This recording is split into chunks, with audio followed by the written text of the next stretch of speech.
जी सामने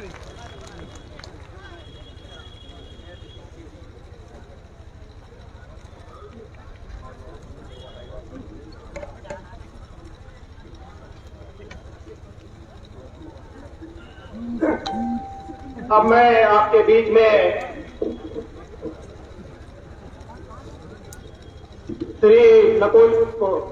श्री कमल वर्मा जी से अनुरोध करूंगा कि वो हमारे मुख्य अतिथि महोदय जी का साथियों स्मृति चिन्ह देकर के साथियों सम्मानित करेंगे।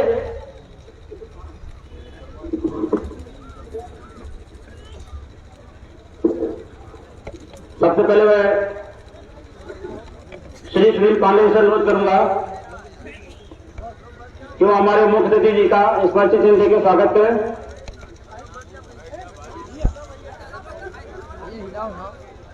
इसीलिए हम कह रहे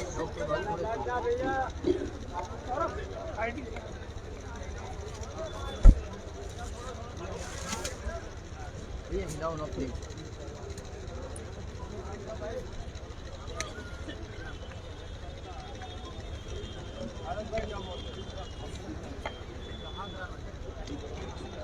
आवाज आए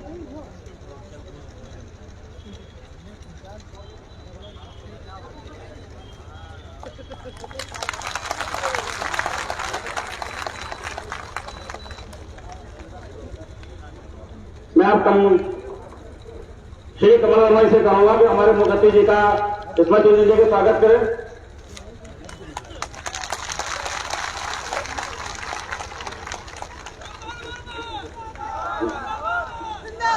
इसके बाद मैं कमल भाई से भी अनुरोध करूंगा कि हमारे पूर्व मंत्री माननीय कमल नकुल दुबे जी का भी स्मृति चिन्ह देकर स्वागत करें।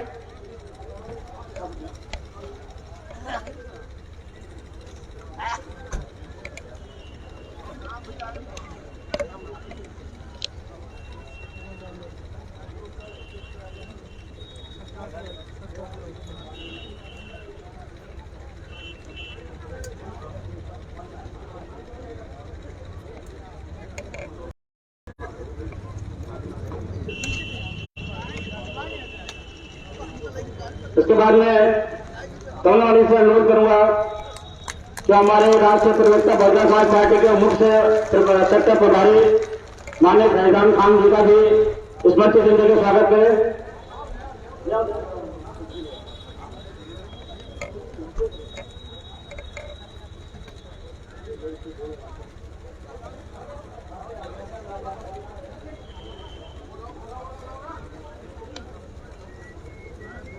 के बाद में भैया इसको ले आइए नहीं आप।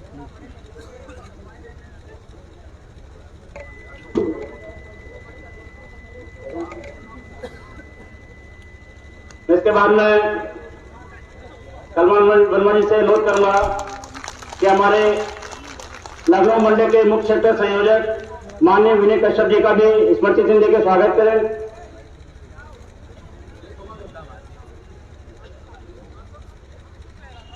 के बाद में कमल जी का अनुरोध करूंगा कि वो माननीय नागेश्वर द्विवेदी जी जिला संयोजक का भी जो है स्मृति चिन्ह देकर स्वागत करें।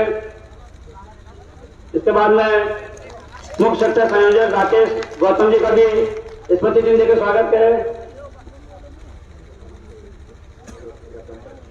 इसके बाद मैं अनुरोध करूंगा माननीय किशनलाल गौतम जी का भी स्मृति चिन्ह देकर स्वागत करें। इसके बाद में अनुरोध करूंगा माननीय योगेंद्र कुमार गौतम जी मुख्य सेक्टर संयोजक का भी स्मृति चिन्ह देकर स्वागत करें। इसके बाद में हमारे बीच में बैठे हुए महेंद्र कुमार वाल्मीकि जी का भी स्मृति चिन्ह देकर स्वागत करें।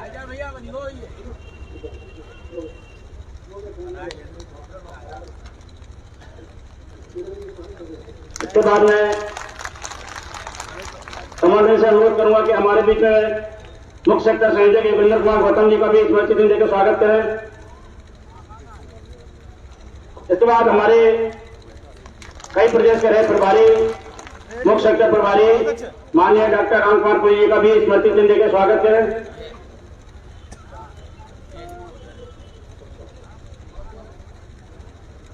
इसके बाद मैं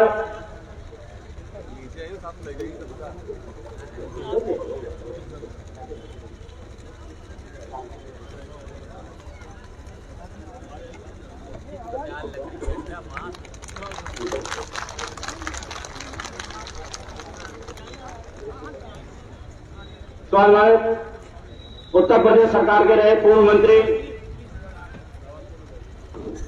बड़े भाई माननीय निकुल जी से अनुरोध करूंगा कि वही मंच पे आए और बहन जी के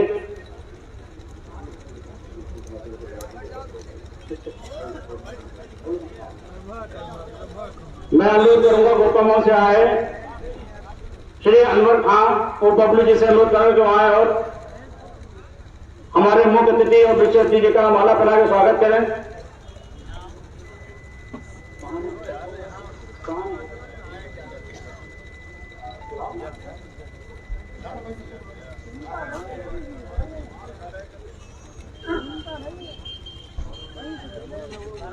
श्री अनवर खान जी,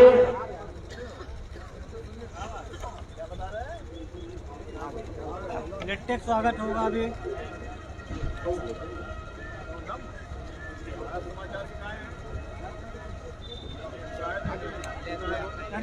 मजाक ज्यादा न किया करो, आगे ज्यादा बोल रहे हैं। सरकार नहीं आएगी।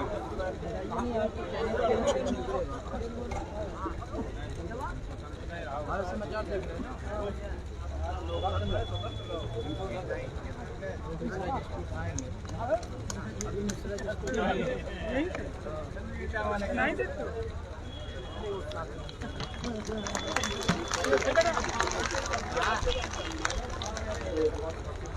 क्या हुआ?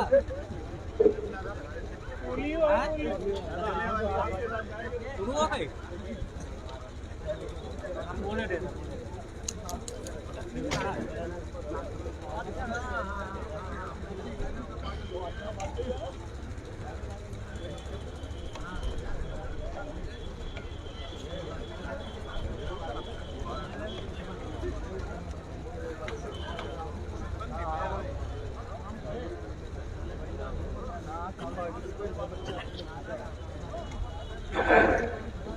आज बहुत ही ऐतिहासिक दिन है।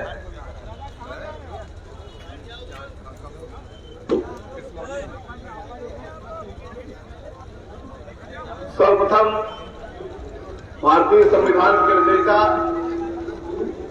परम पूज्य बाबा साहब भीमराव अम्बेडकर एवं बहुजन समाज पार्टी के संस्थापक काशीराम साहब को श्रद्धांजलि करते हुए आज ये मंडल स्तरीय बैठक है जो कि चुनावी जनसभा का रूप लेती जा रही है। इस समारोह के मुख्य अतिथि बहुजन समाज पार्टी के राष्ट्रीय महासचिव, सांसद राज्यसभा, हम सबके मार्गदर्शक, हम सबके प्रेरणा स्रोत, सम्मानित श्री सतीश चंद्र मिश्रा जी, मंच पर विराजमान हमारे बहुत सारे सम्मानित नेतागण,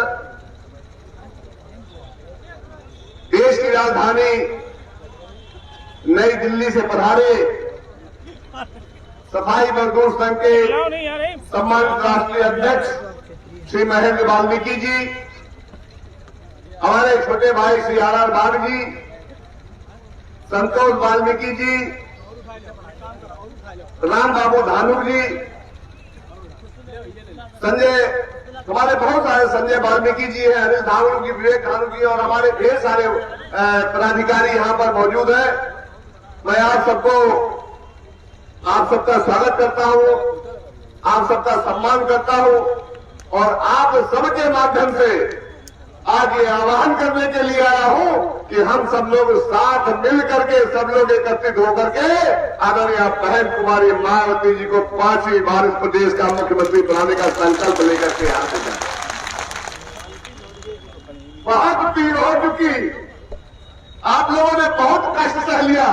मैं तो जहां जहां जाता हूं एक ही सवाल पूछता हूं, आप सबसे पूछना चाहता हूं, सब लोग जवाब दीजिएगा, पीछे से लेकर के आगे तक दाहिने से लेकर के बाएं तक सब लोग आवाज दीजिएगा।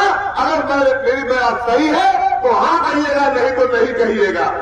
मैं आप सबसे जानना चाहता हूं कि आज संपूर्ण उत्तर प्रदेश में एक एक किसान परेशान है कि नहीं है? सब लोग जवाब दीजिएगा। किसान क्यों परेशान है? किसान खाद के लिए परेशान है, किसान जानवरों से परेशान है।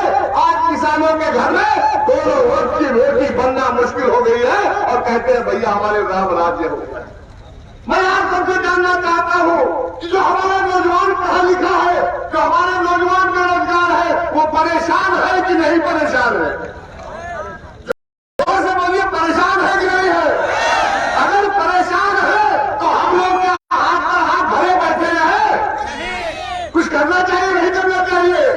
अरे किसान परेशान है, मजदूर परेशान है, नौजवान परेशान है, व्यापारी परेशान है, मध्यम वर्गीय लोग परेशान है। अगर हर कोई परेशान है तो आज मेरे दोस्तों 18 दिसंबर है, 1 महीने का चुनाव है। 18 दिसंबर को यहाँ के जाने के पहले माननीय मुख्यमंत्री महोदय को विश्वास दिला करके जाना और सब लोग संकल्प लेकर के जाना कि जब तक इस प्रदेश से भारतीय जनता पार्टी की सरकार को उखाड़ करके हम लोग गंगा की गहराइयों में नहीं पहुंचेंगे, हमारे समाज का एक भी आदमी दोनों समाज का शांति में सामने करेगा। क्या तमाशा है भाई? आपके ओर से चुने गए, आपके ओर से विधानसभा पहुंचे, आपके ओर से संसद भवन में पहुंचे और पहुंच करके आप सबको भूल गए। बस 2-4-10 लोग जो ऐश कर रहे हैं, आनंद ले रहे हैं, उन्हीं का देश है। मैं आप सबसे जानना चाहता हूं कि बताइए हमारे प्रदेश का नेतृत्व कौन कर रहा है? हमारे देश का नेतृत्व कौन कर रहा है? आप सबके मुंह से 2-3 आवाज के अलावा कोई नहीं निकलेगी। और वो 2-3 लोग कौन है? कोई उत्तराखंड से आया हुआ है, कोई गुजरात से आया हुआ है, कोई कहीं से आया हो, कोई कहीं से। आपके उत्तर प्रदेश का नाम लेने वाला कोई नहीं है। दोस्तों, अगर उत्तर प्रदेश को बचाना है तो आदरणीय बहन कुमारी मायावती जी को लाना है। ये आप सब लोग संकल्प ले सकते हैं।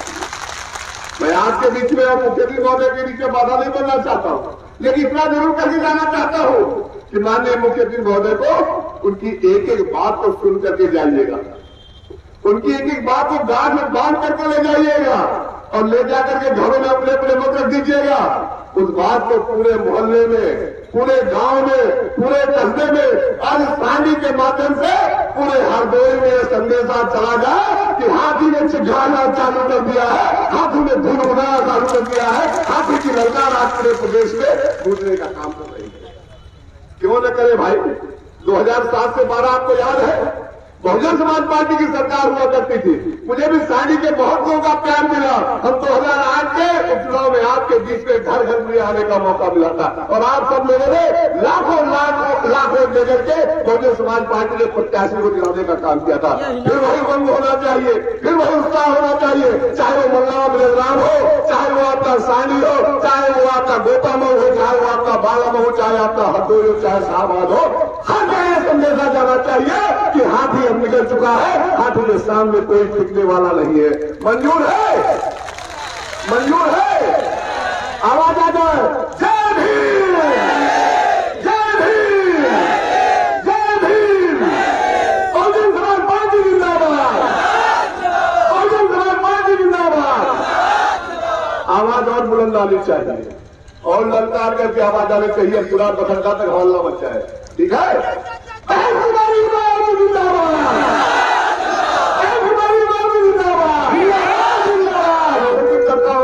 बहुजन समाज पार्टी के राष्ट्रीय महासचिव परम सम्मानित सतीश मिश्रा जी को कृपया माइक पर आए। हम सबको आशीर्वाद देते हुए हम सबको ये संकल्प मिला कि 2022 में उत्तर प्रदेश की सिर्फ बहुजन समाज पार्टी की सरकार बने। माननीय मुख्यमंत्री महोदय,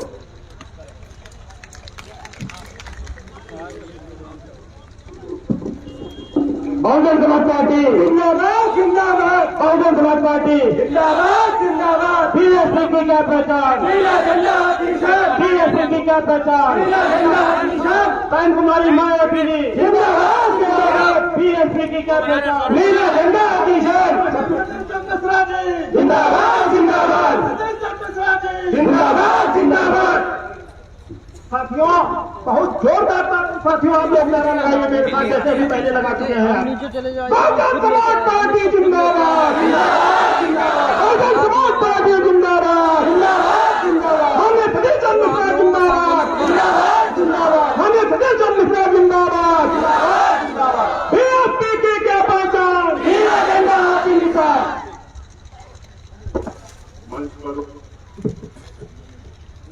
मंच पर उपस्थित बहुजन समाज पार्टी के सभी सम्मानित नेतागण, यहां पर उपस्थित बहुजन समाज पार्टी के सभी सम्मानित कार्यकर्ता और हमारे साथी मीडिया के बंधुओं, श्री नकुल दुबे जो कि उत्तर प्रदेश की सरकार में पूर्व मंत्री रहे हैं, श्री फैजान खान जी राष्ट्रीय प्रवक्ता और सेक्टर संयोजक, और श्री विनय कश्यप जी मुख्य सेक्टर संयोजक, इन लोगों को इसलिए भी खास तौर से धन्यवाद कि इनको अभी बोलना था लेकिन इन्होंने अपना समय भी हमको देने का काम किया है। फैजान साहब ने भी, कश्यप जी ने भी। श्री नागेश्वर द्विवेदी जी मुख्य सेक्टर संयोजक, श्री राम कुमार कुरील जी मुख्य सेक्टर प्रभारी, श्री योगेंद्र प्रताप गौतम जी सेक्टर संयोजक, श्री राकेश कुमार गौतम, श्री किशन लाल गौतम सेक्टर संयोजक, श्री राजेंद्र कुमार गौतम तथा श्री महेंद्र वाल्मीकि जी जो कि अध्यक्ष हैं राष्ट्रीय सफाई मजदूर संघ के, और श्री उनके साथ में आए हुए सर्वोच्च न्यायालय में और उच्च न्यायालय दिल्ली में सीनियर वकील हैं श्री आर बाग जी, संतोष कुमार वाल्मीकि जी जिला अध्यक्ष, श्री राम बाबू धानी जी महामंत्री तथा अन्य उनके साथ में आए हुए बहुत बड़ी संख्या में साथीगण, भाइयों बहनों, मैं अपनी बात शुरू करने के पहले सबसे पहले आप लोगों को एक खुशखबरी भी देना चाहूंगा जो कि जिसका दायित्व हमारी नेता, हमारी राष्ट्रीय अध्यक्ष बहन कुमारी मायावती जी ने हमको देने का काम किया है और कहा है कि आज सभा शुरू होने के पहले सबसे पहले ये कार्य करना।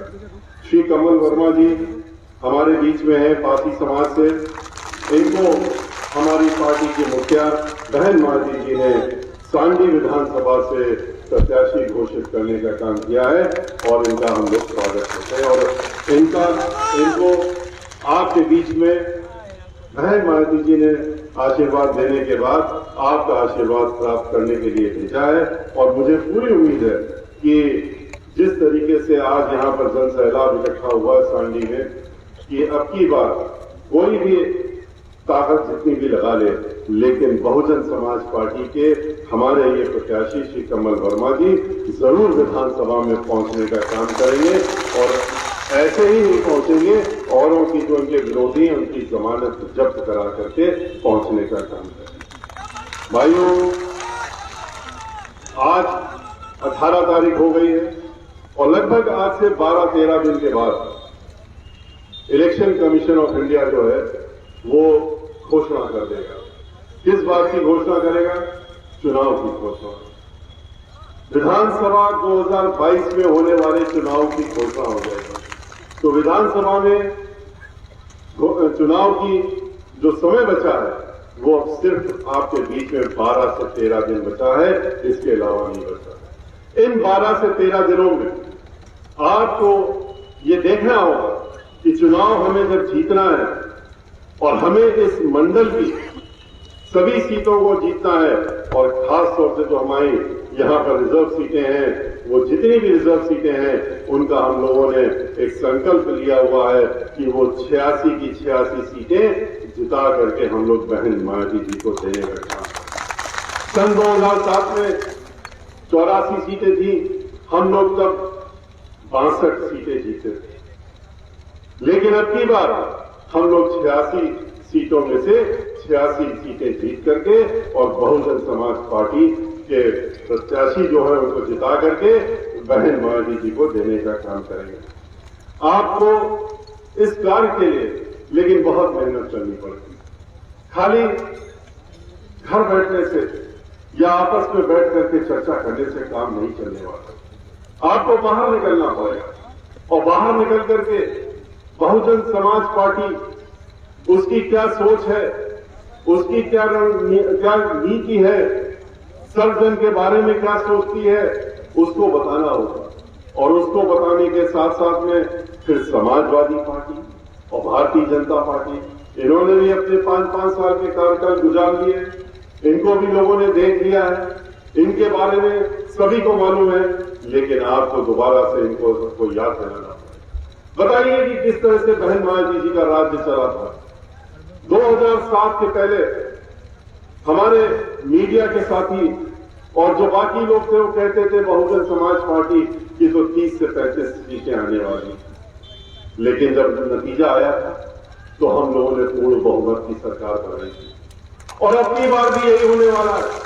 अपनी बार भी मीडिया के लोग चैनल में कुछ भी दिखाने का काम करें, जितना भी प्रायोजित तरीके से उनके आका लोग जो बैठे हुए हैं, जिनके पास जो धन जिनको पैसा मिलता है सरकार से और पैसा ही नहीं मिलता है। आजकल तो आज 3/4 मीडिया चैनल कुछ 2 ही 3 लोगों के हाथों में आ गए हैं, जिनके हाथों में पूरा देश भारतीय जनता पार्टी ने बेचने का काम किया है। और वही लोग दिखाने का काम करते हैं, वो दिखाएंगे, आगे भी दिखाएंगे और कम आंकड़ा करते हुए इतना कम करेंगे कि आपको लगे, उनको लगे कि लोग हतोत्साहित हो जाएं, हमारे कार्यकर्ता जो हैं हतोत्साहित हो जाएं। लेकिन बहुजन समाज पार्टी का जो कार्यकर्ता है, बहुजन समाज पार्टी का जो समर्थक है, वो बहन मायावती जी के साथ में एक चट्टान की तरह खड़ा रहता है। और तभी कुछ भी हो जाए, जितने भी तरीके अपना ले, हर बार देखने को मिलता है कि हम लोगों का जो वोट है वो बढ़ता ही रहता है, कभी घटा नहीं है। अगर 1 करोड़ 62 लाख वोट पड़ा था 2012 में, तो 1 करोड़ 92 लाख पहुंचने का काम हुआ था 2017 में। और अब की बार तो सारे लोगों को पीछे छोड़ करके और बहुजन समाज पार्टी की जो सरकार है बनाने के लिए पूरे तन मन धन से लोग लगे हुए हैं। लेकिन उनको अपनी शक्ति, अपनी ताकत पे नाज होना चाहिए और उसका इस्तेमाल भी करना चाहिए। आपको बताना होगा कि बहन मायावती जी की सरकार में किस तरह से विकास हुआ था, किस तरह से सर्वजन हिताय और सर्वजन सुखाय की सरकार चला करके दिखाने का काम किया था बहन मायावती जी।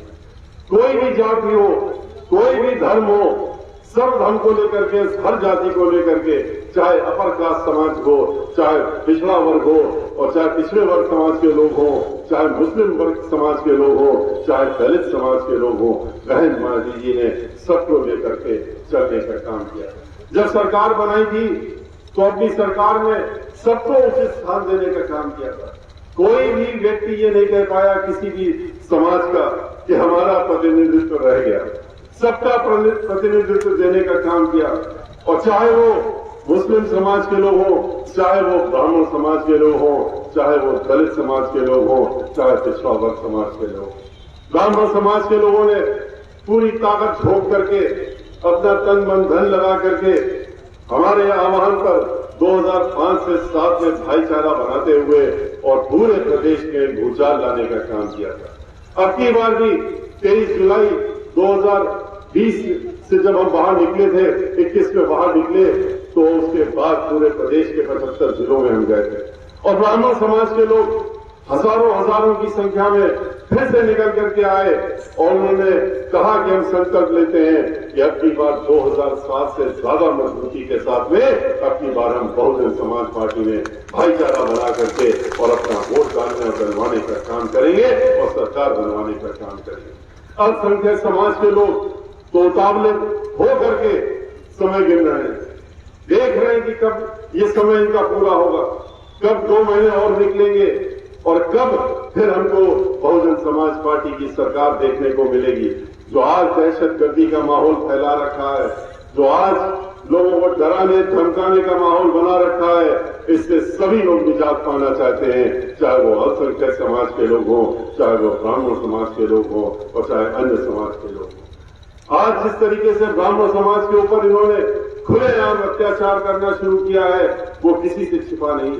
500 से ज्यादा हत्याएं ब्राह्मण समाज के लोगों की तो ये भारतीय जनता पार्टी के लोग गिनती बताते हैं।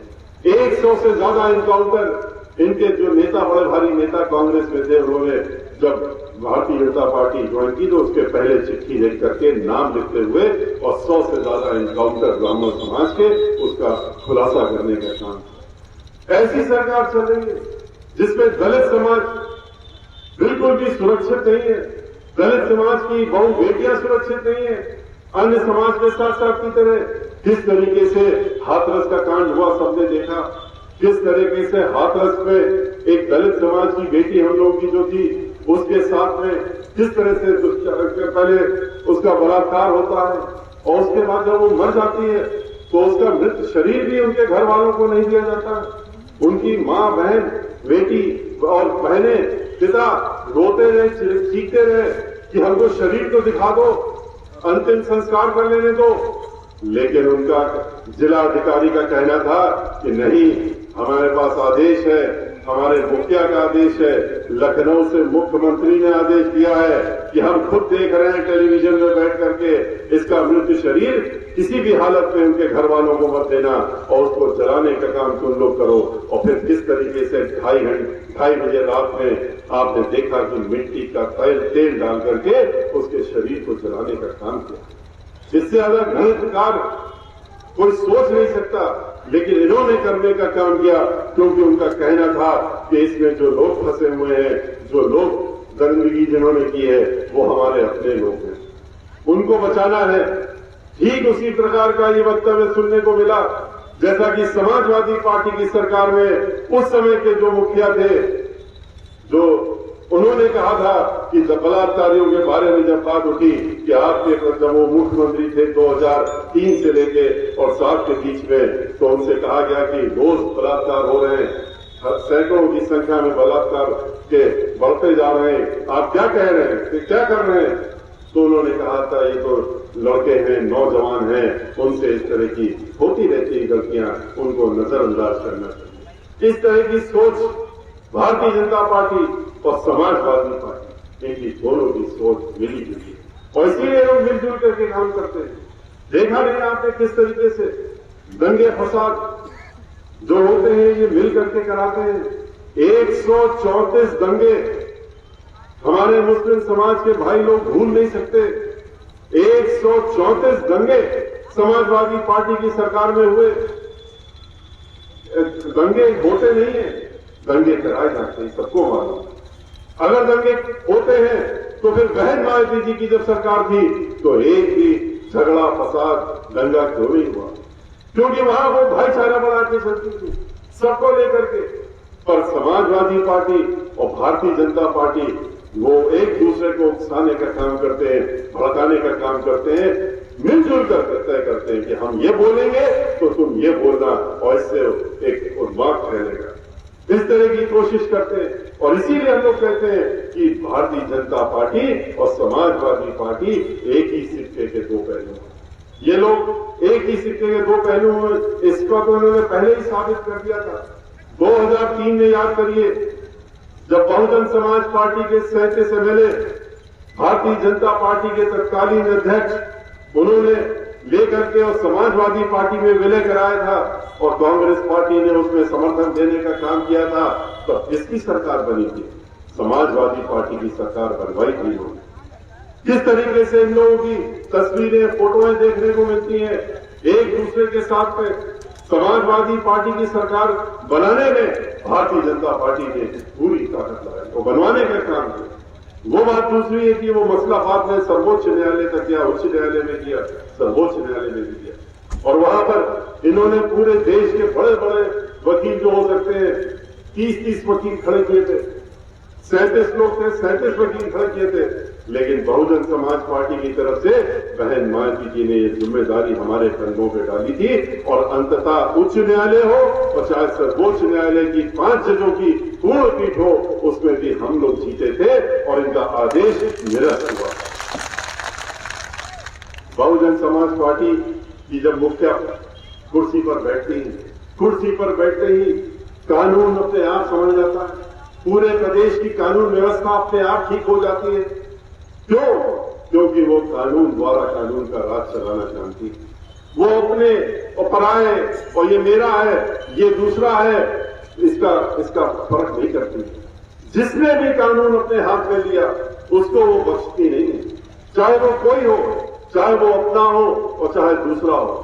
उन्होंने तो अपने मेंबर ऑफ पार्लियामेंट को, आपको याद होगा, कुछ सिर्फ 15 दिन पुरानी सरकार थी और 15 दिन पुरानी सरकार में हमारे एक मेंबर ऑफ पार्लियामेंट ने कानून अपने हाथ में लेते हुए गरीबों की झोपड़ियों को, उसके ऊपर उन्होंने बुलडोजर चलाने का काम किया था। तो उन्होंने उनको अपने घर पे बुलाया मालवेन्यू में, और हम भी वहां पर मौजूद थे, चश्मदीद गवाह हैं। बुलाने के बाद में उनको हथकड़ी लगवा करके और पूरे 5 साल तक जेल में रखने का काम किया था ये बहन मायावती। महिलाओं से इन्होंने वोट मांगा, भारतीय जनता पार्टी ने कहा कि समाजवादी पार्टी में आपके साथ बड़ा अत्याचार होता है, दुराचार होगा, आप हमको वोट दे दीजिए, हम आपकी सुरक्षा करेंगे। क्या सुरक्षा करेंगे? आज जो है महिलाएं जो हैं उत्तर प्रदेश में, ये हम नहीं कहते हैं, जो ये इनकी एनसीआर की खुद की रिपोर्ट है, वो रिपोर्ट कहती है कि हर 2 घंटे में एक महिला के साथ में उत्तर प्रदेश में बलात्कार हो रहा है और दुराचार हो रहा है। क्या यही सुरक्षा मांगी थी यहाँ के लोगों ने? क्या यही सुरक्षा हमारी बहनों ने और माताओं ने मांगी थी इनसे? बहन मायावती जी का राज याद करिए, रात के 12 बजे भी अगर किसी को घर से निकलने की जरूरत पड़ती थी, किसी भी महिला को या लड़की को, वो हिचकती नहीं थी और वो घर से बाहर निकल जाती थी। और निकल जाती थी इसलिए क्योंकि वो निडर रहती थी, उसको डर नहीं होता था, उसको इस बात का डर नहीं था कि हमारे से कोई गलत निगाह उठा करके भी देख लेगा, क्योंकि उसको ये मालूम था कि उत्तर प्रदेश की मुखिया बहन मायावती थी और इसलिए किसी की मजाल नहीं है कि उसकी तरफ निगाह भी उठा करके देखे। आज किसानों से इन्होंने वादा किया, कहा कि हम आमदनी तुम्हारी 2 गुनी कर देंगे। कहां 2 गुनी आमदनी करी? 25 रुपए गन्ना मूल्य बढ़ाने का काम किया है, वो भी चुनाव के ठीक पहले 5 रुपए सालाना के हिसाब से गन्ना मूल्य बढ़ाया है। बहन मायावती जी ने तो कोई वादा नहीं किया था, लेकिन चूंकि उनके दिल में बसते हैं किसान, गरीबों की तरह दिल में किसान भी बसते हैं, उन्होंने अपनी सरकार में इसको 2 गुना करने का काम किया था। 125 से उन्होंने 250 पहुंचाने का काम बहन मायावती जी ने किया, गन्ना मूल्य को बढ़ाने का काम किया था। आप याद करिए कि इन्होंने वादा किया कि हम किसानों की देखभाल करेंगे। क्या देखभाल करेंगे? इन्होंने किसानों की तो जमीनी जब्त करने का काम कर लिया। 3 काले कानून बनाए, ऐसे काले कानून बनाए जिससे जमीन उनकी पट्टे में इनके जो खास उद्योगपति हैं उनके हाथों में चली जाए और उसके बाद दोबारा पलट करके किसानों के हाथ में ना आए, ऐसी व्यवस्था इन्होंने करने का काम किया। इसलिए इनसे संभल के रहने की जरूरत है। किसान उनको पहचान गए, किसान उनको जान गए और किसान ने उनकी असलियत देखते हुए उन्होंने आंदोलन किया। पूरे प्रदेश में ही नहीं, देश में आंदोलन किया और देश में आंदोलन करने के बाद उन्होंने 15 महीने में इनको झुकाने का काम किया। वो बात दूसरी है कि उनके 700 लोगों की शहादत हुई और इतना ही नहीं, 400 लोगों को, 4 लोगों को गाड़ी से दबा करके, मंत्री के लड़के की गाड़ी से दबाने का काम हुआ, ये भी लोगों ने देखा। और इसलिए उसके बाद कह दिया कि ये तो हमारा इसमें कोई दोष नहीं था। जब दोष सामने आ गया, मीडिया के लोगों ने खुलासा कर दिया तो मीडिया के ऊपर बिफर गए। मीडिया ने सवाल कर दिए तो उनकी कॉलर पकड़ ली, उनको गाली देने का काम किया और गाली देने के साथ साथ में मारने की भी धमकी देने का काम इनके मंत्री करते हैं। और अभी भी मंत्री पद पर बैठे हुए, उनको हटाने की कोई योजना इनके पास नहीं है, क्योंकि इनकी सोच ही ऐसी है। बहन मायावती जी ने इनकी तरह छोटे वादे नहीं किए, लेकिन उन्होंने 23 जिले बनाए। 23 जिले जब बनाए तो उसका समग्र विकास होता है। कोई जिला बनता है तो उसका समग्र विकास होता है। वो बहन मायावती जी ने किया।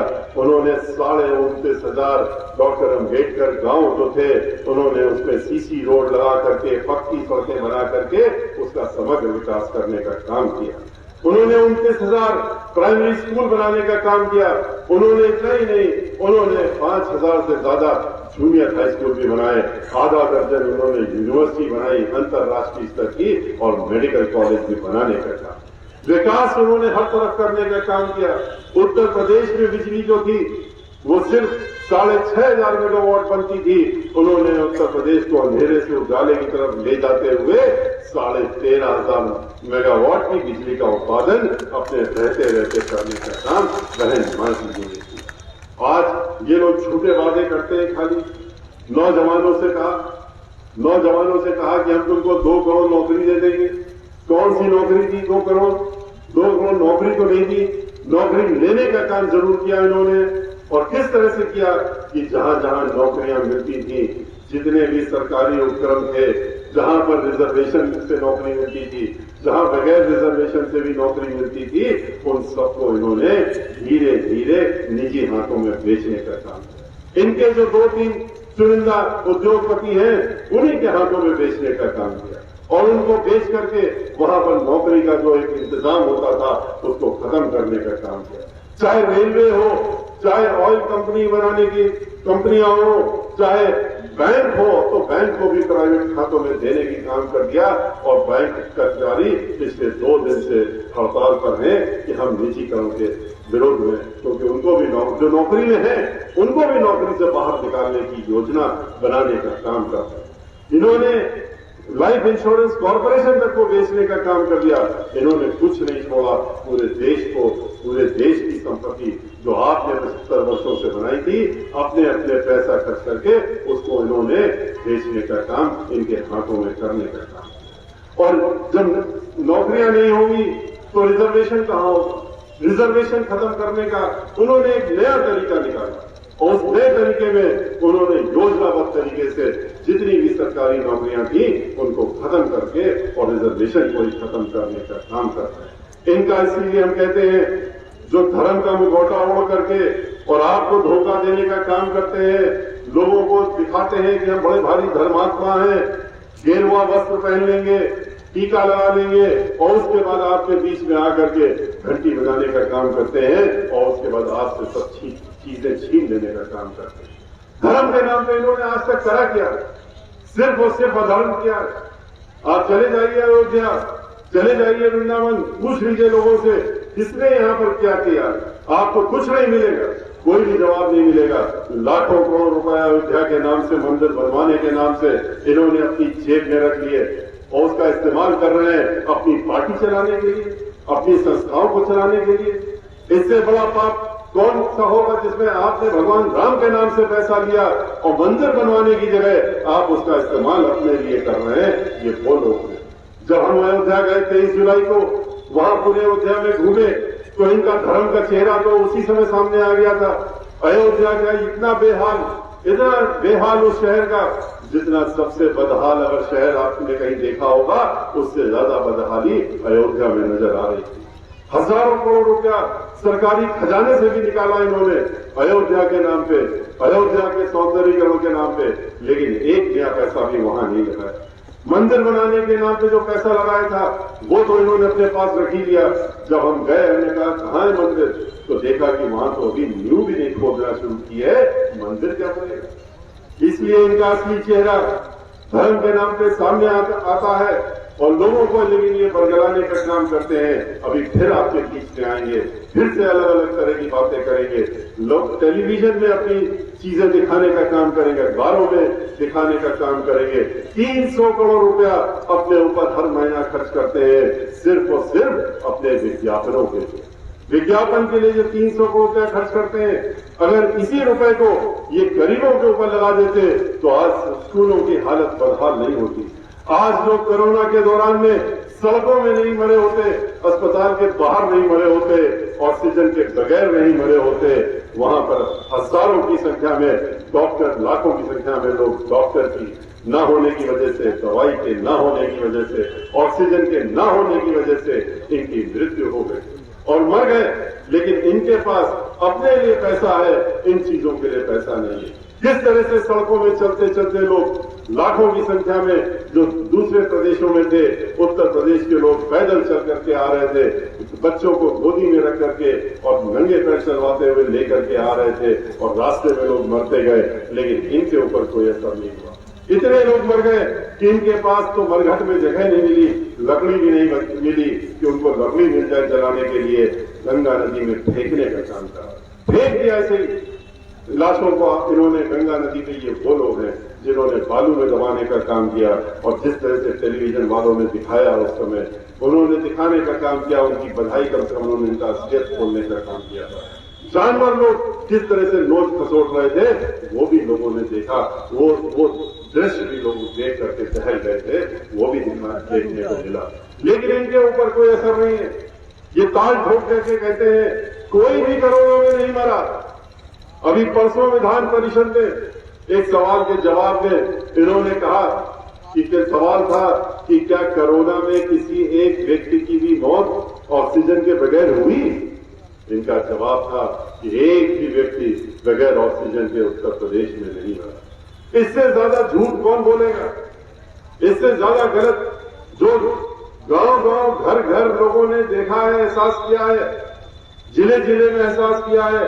और उस चीज को जब मीडिया के लोगों ने कुछ दिखाने का काम किया, बताने का काम किया, तो मीडिया के ऊपर भी हमलावर हो गए। इनकी ये आदत है कि डराओ, धमकाओ और फिर वोट भी डरा धमका के ले लो।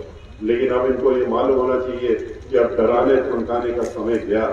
अब लोगों ने देख लिया समाजवादी पार्टी की सरकार, जिसमें उसके आते ही गुंडागर्दी, माफियागर्दी, दहशतगर्दी, फिरौती, डकैती, लूटमार, बलात्कार, ये तो उनकी खास चीज है, खास पहचान है।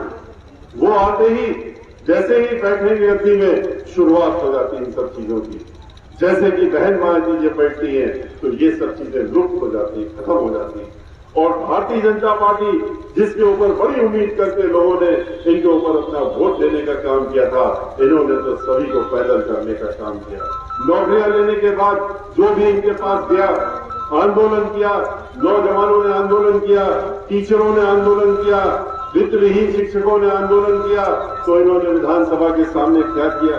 उन सबका स्वागत लाठियों से किया। जब तक इन्होंने देख नहीं लिया कि उनके सरों से खून बह रहा है, तब तक लाठियां चलाने का काम किया। उसके बाद जब नवयुवकों ने और जो बेरोजगार नौजवान थे जिनके पास डिग्रियां थी, पीएचडी की डिग्रियां, इंजीनियरिंग की डिग्रियां, और जिनसे इन्होंने कहा था कि हम तुमको नौकरी देंगे, उन्होंने कहा कि झूठा वादा क्यों किया था? तो इन्होंने कहा कि ठीक है, किया था, जैसे 15 लाख का किया था, हर एक के खाते में चला जाएगा, उसी तरह का इस वादे को भी समझ लो। लेकिन एक सलाह दे सकते हैं, और सलाह क्या दी उन्होंने? सलाह दी कि तुम लोग पढ़े लिखे हो, जाओ और पकौड़ा बेचने का काम करो। तुम पकौड़ा बेचोगे तो अच्छा पकौड़ा बनाओगे क्योंकि तुम्हारे पास डिग्री है। इस तरह की सलाह नौजवानों को, पकौड़ा बेचने का काम, ठेला लगाने का काम, खोंचा लगाने का काम, सब्जी भाजी बेचने का काम, ये बहुजन समाज पार्टी कभी भी खराब नहीं मानती। हम लोग तो इन्हीं के लिए लड़ते हैं।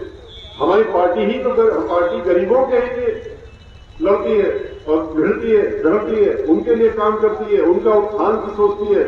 लेकिन झूठा काम, झूठे वादे देने का काम नहीं करते। ये झूठे वादे दो पढ़े लिखे नौजवानों को, और बाद में कह दो जब चुनाव आ जाए कि हम तुम्हें एक लैपटॉप दे रहे हैं 15,000 का, हम तुम्हें एक मोबाइल दे रहे हैं 10,000 का, और इसको ले लो और हमारा वोट दे दो। यही फर्क है इनमें और बहन मायावती जी ने, जो हमारे नौजवान युवकों को समझ में आ रहा है और समझ में भी आना चाहिए। उन्होंने 23 लाख नौकरियां दी थी नौजवानों को, उत्तर प्रदेश के बेरोजगारों को। उन्होंने आते ही 1,10,000 नौकरियां तो आते ही 6 महीने के अंदर दे दी थी। और उसके बाद जितनी जहां जहां इन्होंने नौकरियों को बंद करने का काम किया था, सब उसको रोक को हटा करके और नौकरी देने का काम किया था। बहन मायावती जी इनकी तरह एक मोबाइल 10,000 का और लैपटॉप दे करके अपने नौजवानों को अपंग नहीं बनाना चाहती हैं। वो चाहती हैं कि इनको नौकरी मिले और ये अपना खुद का भविष्य बनाएं और लैपटॉप हर महीने खरीदने की क्षमता अपने अंदर खुद रखने का काम करें, अपने परिवार वालों को भी एक सम्मानजनक जीवन बिताने का काम करें। जो सफाई कर्मी 1,11,000 के लगभग बहन मायावती जी ने आते ही नौकरी दी थी, पहले ही 3 महीने के अंदर, आज वो लोग भी 50,000 और 60,000 रुपए के ऊपर तनख्वाह पा करके और पूरे प्रदेश में अपना जीवन व्यतीत करने का काम, एक सम्मान पूर्वक जीवन व्यतीत करने का काम कर रहे हैं। इनकी तरह ये लोग जो नाटक करते हैं कि झोपड़ियों में जाएंगे, झोपड़ियों में बैठ करके और फिर कहते हैं कि हम तो खाना देखे गरीबों के साथ खा रहे हैं, दलितों के साथ में खा रहे हैं। या आप अक्सर देखते रहते हैं कि दिखाते हैं कि साहब किसी दलित के घर में चले गए, किसी गरीब की झोपड़ी में बड़े भारी नेता भारतीय जनता पार्टी या समाजवादी पार्टी या कांग्रेस पार्टी के बड़े नेता जाते हैं और फिर दिखाने का काम करते, अपने साथ मीडिया को ले जाते हैं। अरे खाना खाने जा रहे तो मीडिया की क्या जरूरत है? लेकिन मीडिया को इसलिए ले जाते हैं कि उनका उद्देश्य ही यही होता है। खाना तो वहां पर पहले पहुंच जाता है इनके यहां से बंद करके, 5 दिन पहले से चौका बर्तन और जिसमें खाना खाएंगे वो पहुंच जाता है, बाकी सामान पहुंच जाता है। फिर वहां जाकर के खाली बैठ करके नाटक मीडिया के सामने दिखाने का काम करते हैं कि हम गरीब की झोपड़ी में हैं। हमसे मीडिया के लोगों ने पूछा कि बहन मायावती जी क्यों नहीं करती है सर, वो क्यों नहीं झोपड़ी में जाती है? मैंने उनको बताया, हमने बहन मायावती जी नाटक में विश्वास नहीं करती, वो इस तरह दिखावे में विश्वास नहीं करती, वो झोपड़ियों में गरीबों की नहीं जाती। हाँ, वो ये करती है कि गरीबों को उनकी झोपड़ी से निकाल करके और उनको पक्के मकान, 2-2 कमरे के मुफ्त मकान देने का काम करती। उन्होंने अपनी सरकार में 1-2 नहीं 20 लाख मकान, 20 लाख के ऊपर मकान अपने झुग्गी झोपड़ी में रहने वालों को झोपड़ियों से निकाल करके और 2-2 कमरे के मुफ्त मकान देने का काम किया। 80 लाख से ज्यादा मकान जो और बन रहे थे और जो उनका प्लान था, उद्देश्य था कि हमारी अगली सरकार खत्म 5 साल के अंदर अंदर इस प्रदेश में एक भी ऐसा व्यक्ति नहीं बचना चाहिए जो किसी झुग्गी झोपड़ी में रह रहा हो, उसके पास अपना 2 कमरे का मकान खुद होना चाहिए। इस तरह की योजना को खत्म करने का काम आते ही मानवर काशीराम जी के नाम से जो थी समाजवादी पार्टी ने करने का काम किया और उसके बाद भारतीय जनता पार्टी ने उसको चोरी करने का काम किया, दूसरा नाम देने का काम किया। लेकिन असलियत क्या थी? कहा कि हम मकान देंगे पर पैसा आपसे लेंगे, हम आपसे पैसा ले करके कम पैसा लेंगे और मकान देंगे। देना था, नकल करनी है तो बहन मायावती जी की नकल करने की सोच रहे हो तो फिर वैसा ही करो जैसा उन्होंने करके दिखाया कि 2-2 कमरे के मुफ्त मकान देने का काम बहन मायावती जी ने किया। लेकिन इनकी सोच अलग है। ये लोग वो हैं जो कि खाली झूठे वादों पर ही टिके रहते हैं। ये भारतीय जनता पार्टी, इसकी खासियत है, इसकी ये खासियत है कि इतना झूठ बोलो, इतना झूठ बोलो कि लोगों को वही सच लगने लगे। लेकिन अब की बार इनके सारे झूठों का खुलासा हो। अगर कोई कंपटीशन हो झूठ बोलने का, या पूरा विश्व स्तरीय कंपटीशन भी अगर कोई हो जाए झूठ बोलने का, तो भारतीय जनता पार्टी नंबर 1 पर आएगी झूठ बोलने पर। उसी को इनाम मिलेगा कि इससे ज्यादा कोई नहीं बोल सकता। और अगर शिलान्यास करने की बात आए तो ये और समाजवादी पार्टी फीता काटने में ये दोनों ही एक ही तरह से चलते हैं। आपको जब चुनाव आएगा 2 महीने पहले, 3 महीने पहले लाखों करोड़, अरबों करोड़ ये दिखाया जाएगा। रोज एक शिलान्यास, एक पत्थर काटा दिखाया जाएगा। आज पीता काटा, कल फिर पीता काटने जा रहे हैं। किस बात का?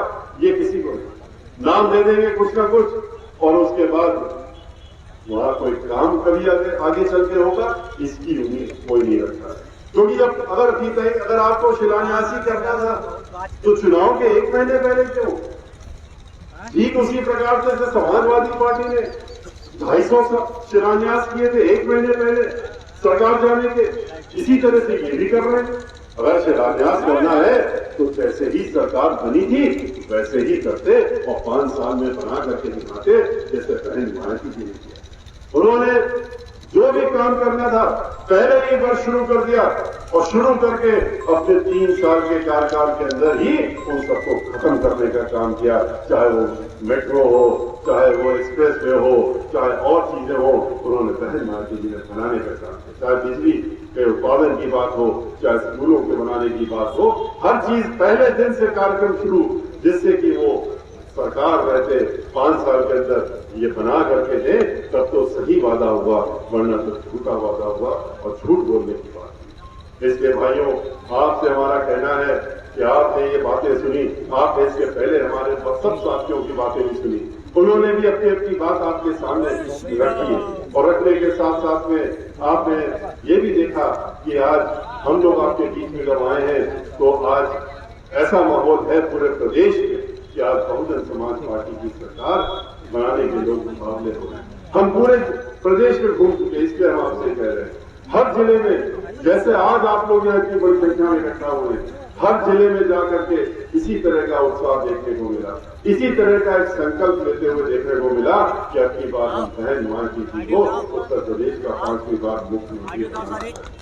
और इसी के साथ मैं आपसे अपनी बात ये कहना चाहूंगा कि आप लोग इन बातों को इसलिए यहाँ पर छोड़ के मत चलिए, इन बातों को आप अपने साथ में ले जाइए, अपने गांव घर घर हर जगह 12 दिन बचे हैं आपके पास, ये समय आप अपने लिए दे दीजिए। ये मत सोचिए कि हमारे जो यहाँ साथी लोग बैठे हैं ये लोग जो हैं ये प्रत्याशी तो खाली ये लोग हैं, हमारी निगाह में आप सब प्रत्याशी हैं। और जब आप अपने आप को प्रत्याशी मान लेंगे तो आप जब प्रत्याशी बन जाएंगे तो आप जानते हैं कि आपको क्या करना चाहिए, अपने लिए कितनी ताकत बनानी चाहिए कि आप खुद ही रोकने का काम करें और उसी तरीके से आगे बढ़ने का काम करें। मुझे इस उम्मीद के साथ में मैं अपनी बात समाप्त करने के पहले मैं आपसे एक बार अपने लिए और अपनी नेता बहन मायावती जी को संदेशा देने के लिए, जिनका संदेशा लेकर हम आपके सामने आए थे कि आप लोग उनके साथ में हैं, आप हमारी बातों के साथ में हैं, आपने संकल्प लिया है कि अपनी बार हम बहन मायावती जी को मुख्यमंत्री बनाएंगे। अगर ऐसा ही है, आप हमारे साथ में हैं, तो फिर अपने दोनों हाथ उठा करके एक बार आप इशारा करने का काम करिए और हमको हमारा आपने उत्साह बढ़ाने का काम किया। बहुत बहुत धन्यवाद, आपने इशारा दे दिया और आपने दिखा दिया कि आपने संकल्प लिया है कि हम बहन मायावती जी को अपनी बार उत्तर प्रदेश का 5वीं बार मुख्यमंत्री बनाएंगे। बहुत बहुत बहुत धन्यवाद। इसी के साथ मैं अपनी बात समाप्त करता हूँ, आपसे विदा लेता हूँ। जय भीम, जय भारत, जय भारत। बहुजन समाज पार्टी जिंदाबाद, जिंदाबाद। बहुजन समाज पार्टी जिंदाबाद, जिंदाबाद, जिंदाबाद। बहुजन समाज पार्टी जिंदाबाद, जिंदाबाद, जिंदाबाद। और कुमारी मायावती जी जिंदाबाद, जिंदाबाद, जिंदाबाद। हमने अपने 158 विधानसभा सांगी से प्रत्याशी श्री कमल वर्मा जी से कहूंगा कि मंच पे आए और अपनी बात रखें। आज हमारे सांडी विधानसभा के सभी सम्मानित लोग जो यहाँ आए हैं, मैं उनका दिल से आभार व्यक्त करता हूँ और आप सभी को एक विश्वास दिलाता हूँ कि जो प्यार और आभार आप लोगों ने मुझे दिया उसकी कसौटी को मैं खरा उतरूंगा। आप सभी का बहुत बहुत धन्यवाद। जय भीम, जय भारत। और सभा समाप्ति की घोषणा की जाती है और सभी लोग लंच पैकेट लेंगे। धन्यवाद।